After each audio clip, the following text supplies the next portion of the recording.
Halo, perkenalkan saya Tesya Kartiliane dengan NIM 2030 2070 2074 dari jurusan Ilmu Administrasi Negara angkatan 2020 kelas B.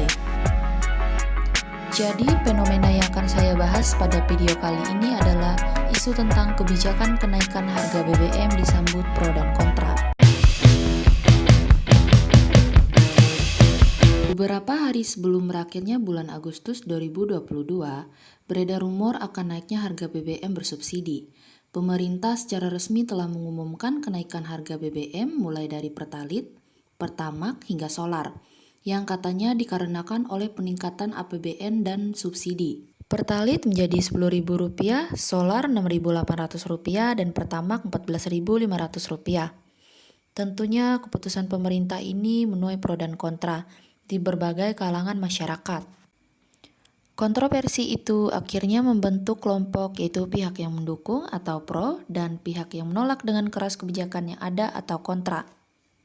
Bagi pihak yang mendukung kebijakan penaikan ini, mereka mempunyai beberapa alasan, yaitu yang pertama, ini merupakan jalan yang terbaik setelah dikaji baik positif dan negatifnya oleh pemerintah. Yang kedua, menyelamatkan APBN yang membengkak akibat subsidi yang selalu di luar perkiraan. Yang ketiga, subsidinya bisa dialihkan ke sektor yang lebih penting seperti pendidikan dan kesehatan. Yang keempat, mengurangi ketergantungan kepada impor minyak dunia. Yang kelima, masyarakat bisa lebih menghemat dan efisien dalam memakai bahan bakar minyak. Dan yang keenam, bantuan subsidi bisa tepat sasaran karena tidak lagi ditujukan untuk menengah ke atas. Bagi pihak yang tidak setuju dengan kenaikan BBM ini dikarenakan akan menambah beban psikologis masyarakat, baik tingkat mahasiswa, rumah tangga, PNS, dan lain-lain.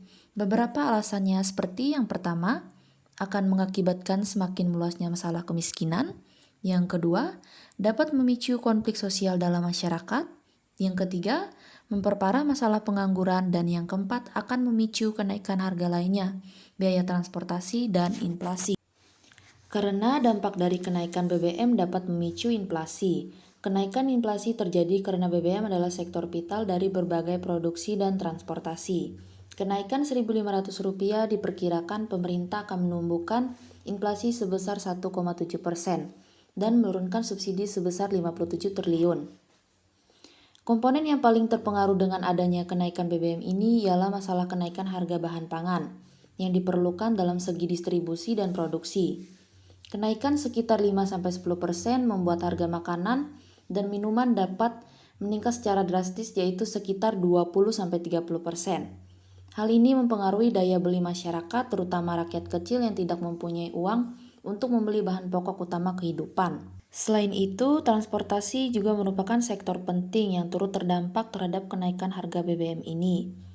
Harga BBM yang naik sebesar Rp1.500 sebagaimana dicanangkan oleh pemerintah mengakibatkan transportasi umum menaikkan tarif angkutannya sebesar 35% dari harga yang biasanya. Sektor inilah yang menyebabkan masyarakat tidak dapat menerima kenaikan akan harga BBM ini.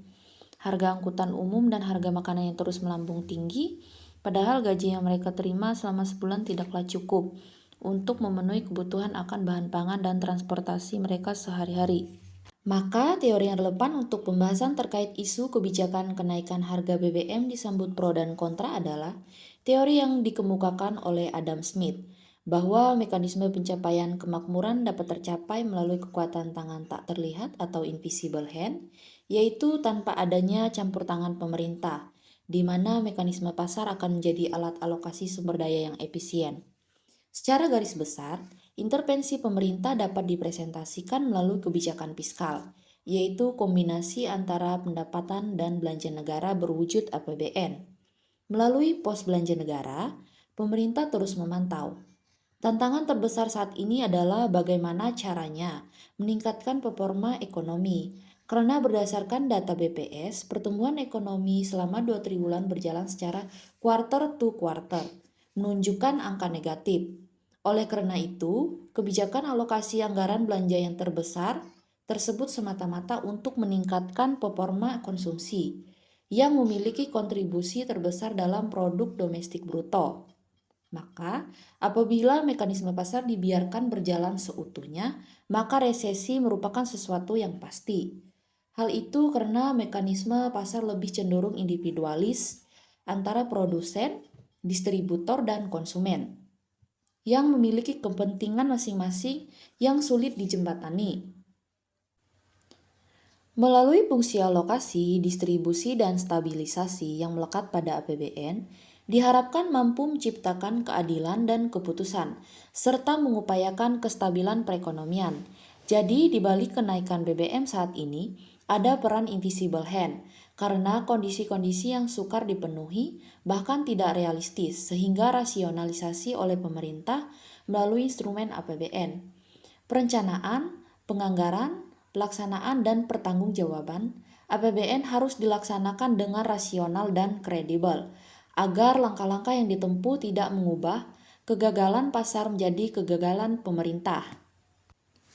Menanggapi hal tersebut, saya sebagai tim kontra berpendapat bahwa keputusan pemerintah ini akan sangat merugikan masyarakat menengah ke bawah yang memiliki sumber pendapatan dari sektor transportasi seperti hal driver ojek, manufaktur, dan consumer good. Kenaikan BBM dengan dalih menghemat APBN, tetapi di saat bersamaan pembangunan IKN tetap dapat tambahan anggaran. Kemudian pengadaan kalender oleh DPR dari APBN yang nilainya hampir 1 miliar. Proyek kereta cepat Indonesia bagian Jakarta-Bandung tetap berjalan. Namun, di tengah masyarakat yang tercekik akibat BBM naik, Pertamina malah mengaku masih rugi dan di saat yang bersamaan, gaji para petinggi dan karyawan Pertamina malah mengalami kenaikan. Pemerintah memiliki alasan untuk mengalihkan subsidi kepada orang yang lebih membutuhkan dengan program BLT.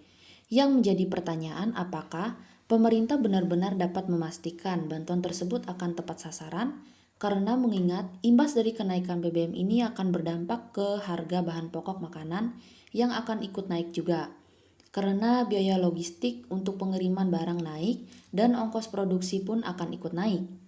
Dengan kenaikan harga bahan pokok, maka akan lebih banyak lagi orang miskin yang disebabkan oleh inflasi, meski akan ada pemberian BLT. Dan pertanyaannya, apakah bantuan tersebut akan cukup untuk bertahan hidup?